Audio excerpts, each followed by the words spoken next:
Hello, Bill DeFontenay here. Welcome to the Motivational Mastermind. In this episode, I'll talk about how to counter negativity and negative states in your life. I'll give you methods you can use to face this enemy, and I'll share a visualization process that can dissolve negative emotions fast. The aim of this podcast is to motivate, inspire, and empower you to joyfully live your life with passion, enthusiasm, and love, and to connect with your true nature to be the best that you can be.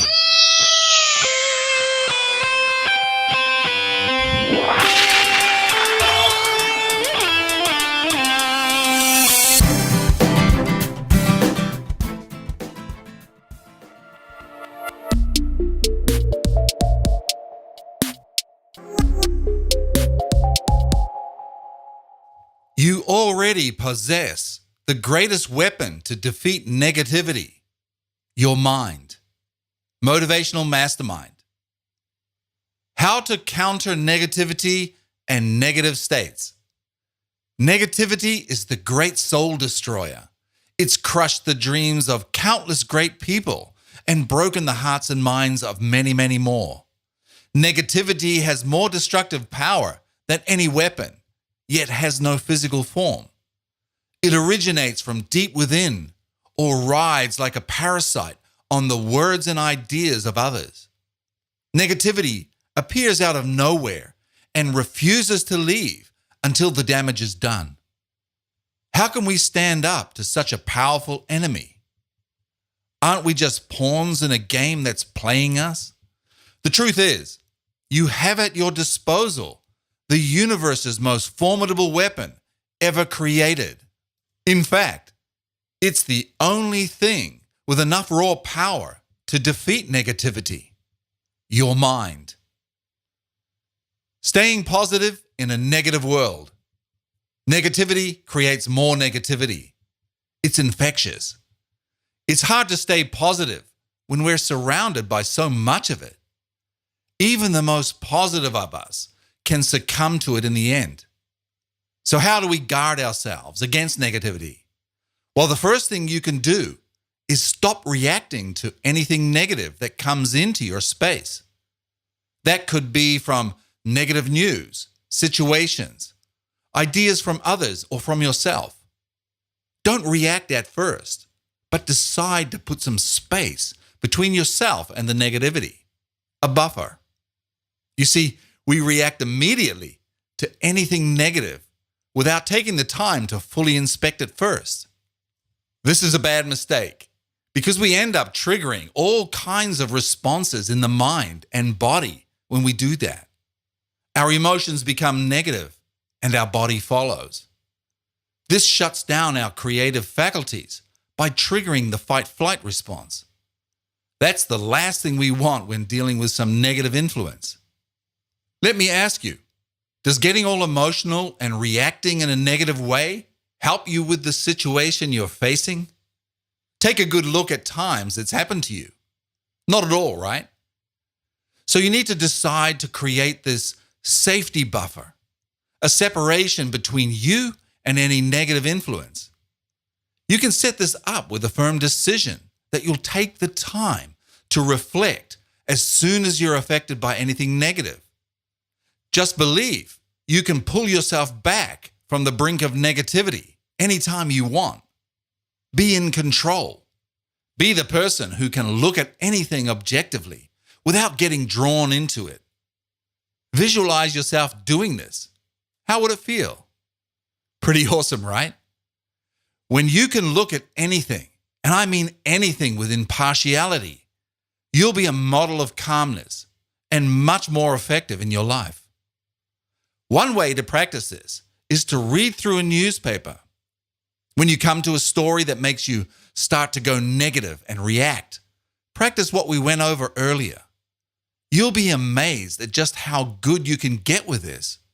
Practice the ability to put a buffer between yourself and negativity. I just want to point out here that I'm not suggesting you suppress your feeling or ignore anything. Quite the contrary, you need to be fully aware of what's happening. Get the idea of being someone who can witness the chaos without being drawn into it. This is a great ability, worth mastering, don't you think? Never argue with negative people. There are many negative people who seem to make it their life's work to bring as many people down as they can. It's like they have some allergic reaction to positivity or something. Are they evil? Not necessarily. More like misguided by their past and unable to change it. When you attempt to share positive ideas or feelings you have, you'll hear typical responses like, "You should be more realistic." "You can't do that." Or, "I don't think that's possible." Try not to react to these people and never, ever try to argue your case with them. They're solid and unrelenting in their approach. Of course, some people might be just feeling down for some reason and are in a temporary state of negativity. But beware of those people with chronic negativity. They can wear down the most positive among us eventually. Don't bother trying to get them to understand your viewpoint. They won't. You'll just end up becoming angry and fighting with the negative person. And what's worse, your idea won't seem as great anymore. You'll lose your passion and give up. It's just not worth it. Try to distance yourself from these negative people. If you're related in some way, that might not be easy. You can at least stop spending more time than is necessary with them. Or at least don't discuss your ideas with them. You need to guard your ideas or thinking from people like this. You don't need to try and shift their negative ideas. You definitely won't be able to by arguing with them. Just let them be who they are. It's not up to you to try to convince them of anything.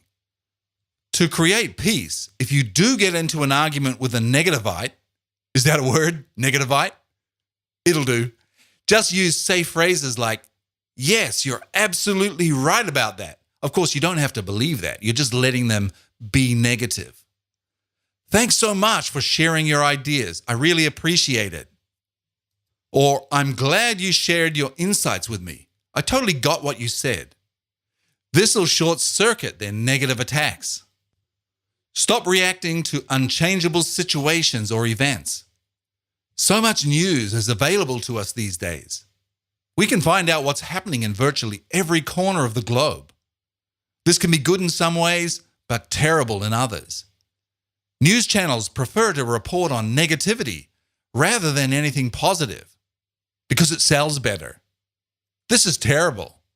Because of this slant, we start to get a somewhat negative view of the world, like it's all bad. Of course, this is ridiculous. There is way more positivity in the world than there is negativity. I would say 80 to 90% or more positivity. When's the last time you walked down the street and got beaten or robbed? When's the last time you saw someone killed? I'm not trying to say it doesn't happen. And if it's happened to you, I don't mean to sound insensitive. So please forgive me if I do. I'm just trying to point out that there is more good and beauty in this world than we give it credit for. This is because of the news slanted towards negativity. Most of these negative events you see on the news, you can't change. There's absolutely nothing you can do about 99.99% of it. So why let it affect you in a negative way? Yes, it's sad. Yes, it's upsetting and can make you angry. But how does that help anything? It just adds more negativity to the world, not less. You need to separate yourself from it, stop reacting to it, and realize that it's nowhere near as bad as they're telling you it is. If you see negative news from another part of the world, pray for them. Send them good wishes and positive energy. This will keep you positive because you're trying to make it better than it is. And so you stay course over it. If you find yourself overwhelmed by all the apparent worldwide negativity, stop watching any news for at least 2 weeks, longer if necessary. You'll start to feel a lot of relief and have a more positive outlook. Try it. It works. Overcoming negative self-talk. Self-talk are those little negative voices that come from deep within. They're sometimes so convincing that you believe they are your own current thoughts. They demand you obey them, and if you don't, they become stronger and mess with your emotions until you do. The more you give into the self-talk, the weaker you become. These are the chronic negative people we sometimes run into. They have all but given up completely. Some examples of this negative talk are, I can't do it. I'm not strong enough. It's just impossible. I'm not smart enough. Nothing ever works out anyway. I don't think I'm capable. And many, many others. The key here is learning to listen for and recognize this negative self-talk. It's not always easy at first because of its automatic nature. It can be running in the background, affecting your emotions, without you knowing why. Insidious little programs that relentlessly drag you down. Just make a decision to listen and recognize it when it happens. They may pop up when you start to do any positive action or have an idea to change your life in some way. Just try your best to stay aware and notice these negative ideas when they come up.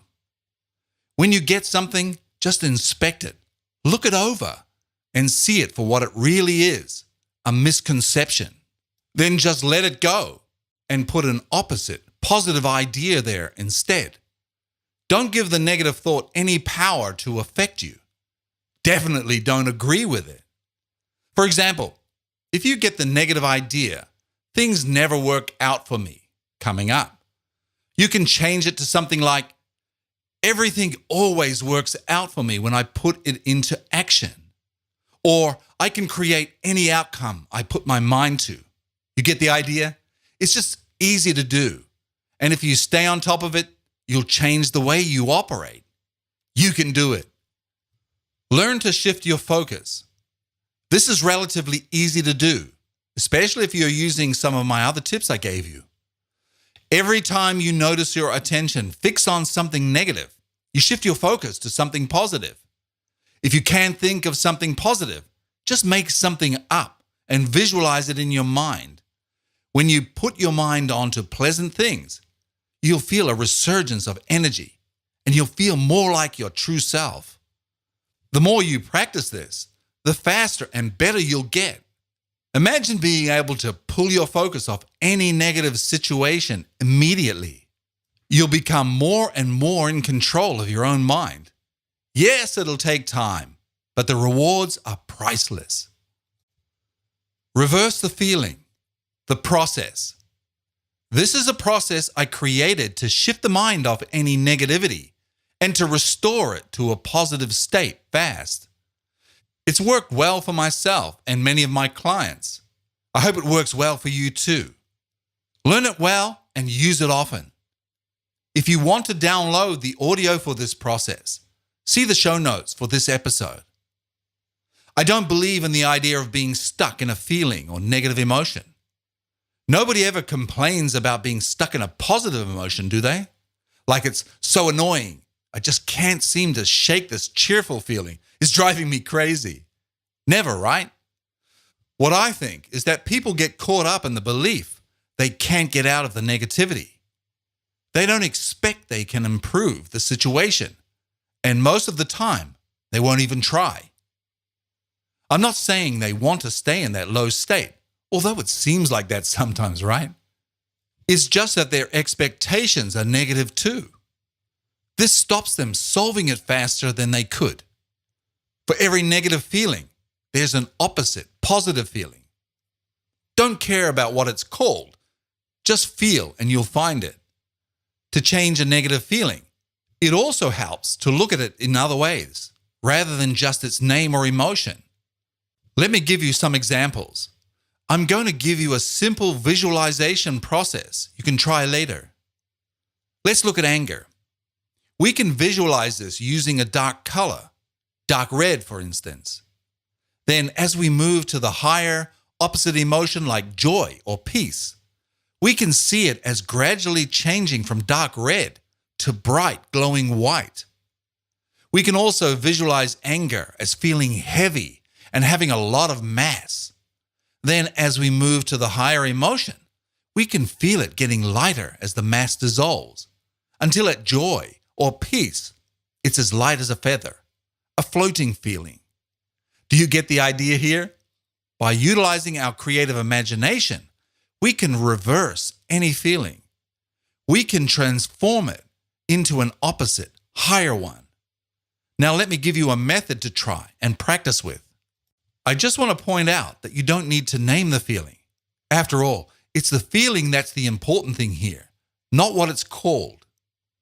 The visualization I want to share with you is super simple. You sit in a chair with your hands facing palms up on your knees. So your left hand is on your left knee and your right hand on your right knee. Got it? Now take 3 deep breaths, and as you breathe out, feel your body relax. Focus on how you feel and also on your hands. Let's say you feel a little sad. So now you visualize that sadness feeling on your left hand. See it as a dark color. Choose any color you like.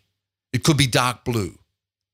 Also, imagine this feeling as being heavy and thick like oil or mud. Just make sure the feeling in your hand is the feeling you're experiencing now. Put that feeling on your left hand. Then on the right hand, I want you to visualize the opposite feeling like happiness or joy. Just do this as best you can.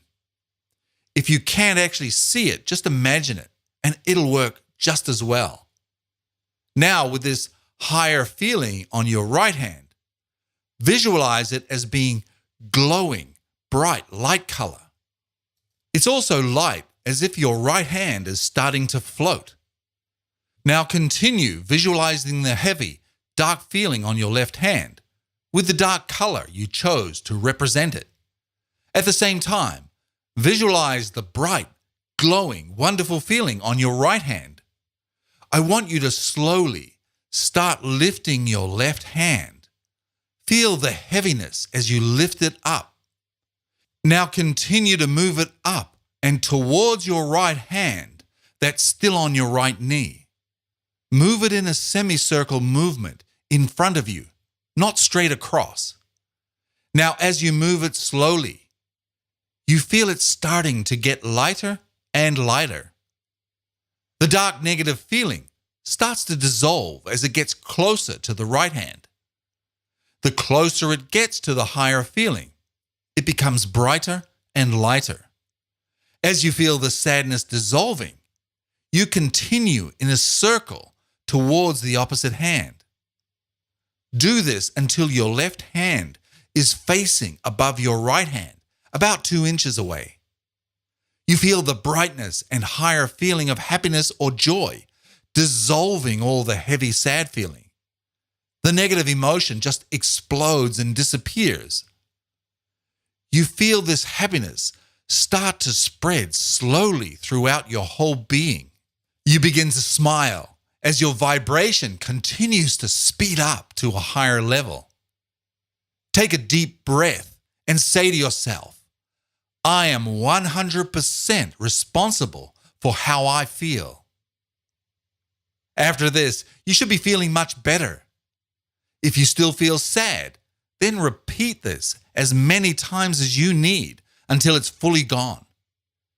It'll get better and work faster with practice. Use it to inject happiness and joy into your life.